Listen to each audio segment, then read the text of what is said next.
Good morning. Good morning. My name is Ronna Neri Bergman, and I'm the program coordinator for Safe Families for Children of the Greater Madison area. I want to thank you for inviting me to speak with you on Mother's Day. This is an especially meaningful day for me, and not just because I'm a mom now and am hoping for a little extra love from my own kids, but because I've been especially blessed by my own mother. The truth is that I kind of cleaned up on the Divine Mom Lottery. My mom is really a fantastic mom. When we were growing up, she was the kind of mom who would save toilet paper rolls and popping paper so that we would have craft supplies, my sister and I, when we were bored. She read to us, she took us to the library, to the zoos, to the park. She let us mess up her kitchen badly, making cookies. I remember her filling my canteen with Kool-Aid when I was embarking on some backyard adventure at our home in Connecticut, and figuring out how to create the crazy costumes I would come up with for Halloween. But she also enforced clear rules and set up high expectations for how we should behave. The only thing that really would upset her was when my sister and I were unkind to one another. And when she wasn't directly caring for us, she was keeping our home clean and beautiful, or volunteering with the PTA, or taking care of a friend, showing through her example the kind of women that we would aspire to become. Somehow, though I can promise you that we weren't always easy to parent, she managed to do all of these things without losing her cool. Probably because she did it all with the best kind of maternal love. The sad truth is that I didn't even truly appreciate what an amazing mother she was until I became a mom myself. And though I've always wanted to be a mom, and I deeply love my own children, there have been plenty of days when I didn't feel like pulling out the craft box or making cookies. And I never inherited the house cleaning gene that my mother has. And worst of all, there have been plenty of days that I have lost my cool. In fact, there were days when my kids were ornery and I was overtired, when I just wanted to lock myself in the bathroom and cry. Okay, I didn't just want to, I actually did. But I know I've got it good. My family life is far from perfect, but my husband and I have jobs, supportive family, a great safe house and neighborhood, and we've gotten great parenting examples from our own parents. Maybe some of you can relate. Unfortunately, there are many people in our own community who can't relate. People who feel alone and abandoned, people whose own parents were incarcerated or addicted to drugs or alcohol, who grew up moving from one foster home to another. Try to imagine being a mom far away from home or estranged from your own family, now trying to raise kids on your own. Maybe you're unemployed, or facing eviction, or struggling with health problems or depression. Maybe you're running away from a man who beats and humiliates you in front of your children. How much harder is it to care for your own children when you have no one giving you the love and support you need to feel like you really matter? That's where Safe Families and the church can step in. Safe Families lets parents recover and catch their breath, feel the grace and love that they've rarely or never received. And it's all voluntary. Parents get the help they need when they need it, without losing custody of their children or having to jump through hoops to get them back. Instead, they get the gift of time and support so they can cope with whatever crisis they're facing, knowing that their children are safe and cared for. Our screened and trained host families become co-parents to their children so that the children can feel that grace and love too. This is the love that Jesus demonstrated and called us to. Then the King will say to those on his right, I was a stranger, and you invited me in. Safe Families' underlying theology is about a return to true biblical hospitality. Not the kind of hospitality that's about hotel chains or fancy dinner parties, but the kind of hospitality that takes a risk and thereby entertains strangers unaware, angels unaware. The kind of hospitality that nourishes and nurtures and protects, like a good mother does. We We are all family, and Jesus asks us to care for one another. Poverty is not simply about a lack of economic resources. Poverty is about isolation, having no one to turn to. We, as the body of Christ, need to act as the extended family that we are. Jesus set the example by reaching out to the lost, the marginalized, the suffering, those in pain. He showed his connection to us and his humility by calling himself the Son of Man, thereby making him brother to us all. In Matthew 12, Jesus asks his disciples who his mother and brothers are. Through this question, he's letting them and us know that if we truly want to be Christ followers, then we are asked to care for one another as family. We, like goats and sheep, are separated not by culture or circumstances, but rather by how we treat one another. Jesus is asking us to acknowledge who our real mothers and brothers are, to let them in, to share our lives and our blessings. Now, it's not an easy call. There is risk involved. The same risk we take any time we let ourselves love. But you also open yourself to the same blessings, the kinds that make life so rich. Around Christmas time, I placed some young children with a family in Oregon. The kids were so sweet, and this family instantly fell in love with them. But it was a short stay, and sadly, their mom didn't feel equipped to take care of them anymore, so they were sent to live with their grandma in Illinois. The host family had to say goodbye fairly quickly, and it wasn't the outcome any of us was hoping for.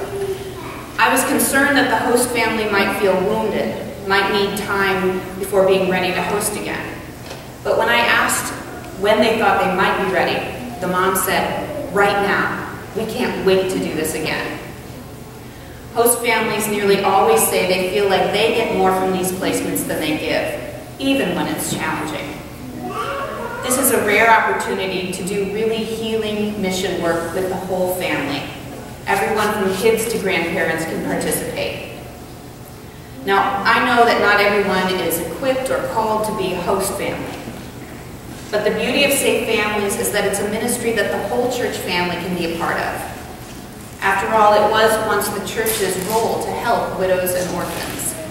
And in today's society, that's often single moms and their children. A few decades ago, the state took over that role, but today the majority of people who call the Department of Children and Families don't qualify for assistance, and the state departments are stretched to their limits. Case managers have too much to do. What happens to the families in crisis who have not abused their children, who want to get help before they get to that point? Faith communities, church families, can bring light to that darkness. There are so many ways that you can be that light. If you can't host, maybe you can be a mentor. And if you can't mentor, maybe you have some things in your closet or your garage or basement that you'd be willing to share with a family in need. If you can't share resources, maybe you have professional skills that you can share or teach. And if you can't do any of those things, I'm sure you can pray. Many families can benefit just from moving out of that isolation that keeps them economically and spiritually impoverished. The welcome of a church family that will listen without judging, that can assist with clothing for kids or furniture for a new apartment, that collectively prays for their well-being, can make all the difference. That's what it means to be the body of Christ and do the Father's will. That's how we can inherit the kingdom together, by giving a mother's love to God's family. I want to close today with a short video about one family's experience with Safe Families, but first I want to thank all of you for your hospitality today. If you're feeling a tug or a call to volunteer for Safe Families, I have a table set up in the back, and I'd be happy to answer any of your questions after service today. Thank you so much.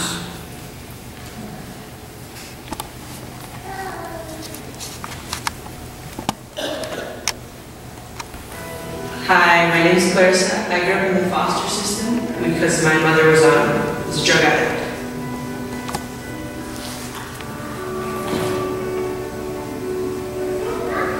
I grew up in various foster homes, as a kid. I was about 17 by the time I was 9. By the time I was 15, I just left because I didn't like living there. I didn't like feeling like I was just going to be pushed aside to different places.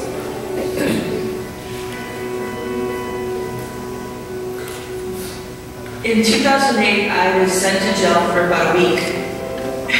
I'd never been in trouble before.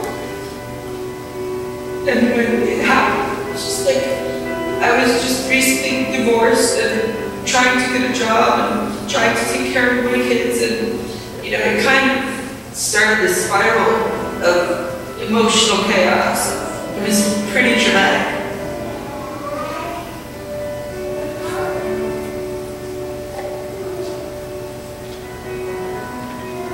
Because of the fact that it was September 30th, the day that I got arrested, and when I got out of jail a week later, I hadn't paid my rent, so I had an eviction notice. And the social worker told me that I wouldn't be able to get my kids back unless I could provide a home for them, which I didn't have a job. I now have an arrest record. I was charged for pending, in criminal court, and my kids were in the foster care system.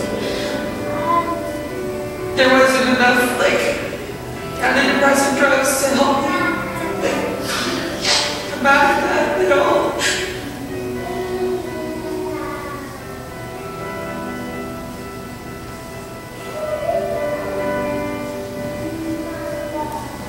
My eldest daughter is schizophrenic and takes medication, and she became a threat to herself and to her siblings. And the social worker then told me that if I didn't, either turn her over to the system or my youngest three, then they would just take all of them. And I said, I don't want my kids in a foster home, but I don't want my daughter to leave overnight. I want to be able to talk to her and explain to her what's going on. And she said, well, here's the number for Safe Families for Children. You can call them and see if they can help you. And I was like, what is this? Is it a foster home? Is it a group? What is it? She says, just call them and ask them some questions. It wasn't that I was full of pride. It's just I didn't want to ask for help because I thought, it would come with too many attachments that I wasn't ready for.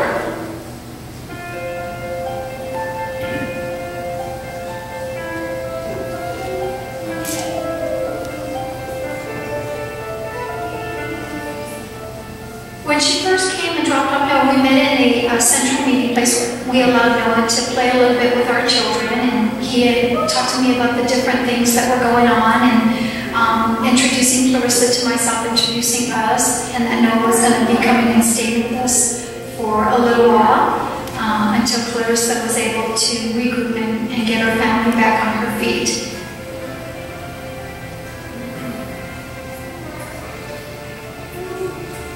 They made it so easy that I felt guilty because I was like, why does people want to help me? It's a lot. And it wasn't only for my children. They offered me help too, someone to talk to, somebody that would listen to me and not judge me. I was able to sleep at night. It was the first time, maybe a year, that I was able to sleep comfortably and not feel anxious and scared.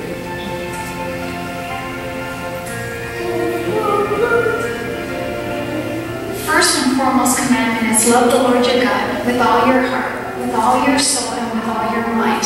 That's the first commandment. The second is love your neighbors. And how do we love our neighbors? It's not just the people next door. It's not just within our own community, but it's people, all people, everywhere. For somebody to be a co-parent, so to say, and to have somebody open their hearts and their homes for no other reason than just love was amazing.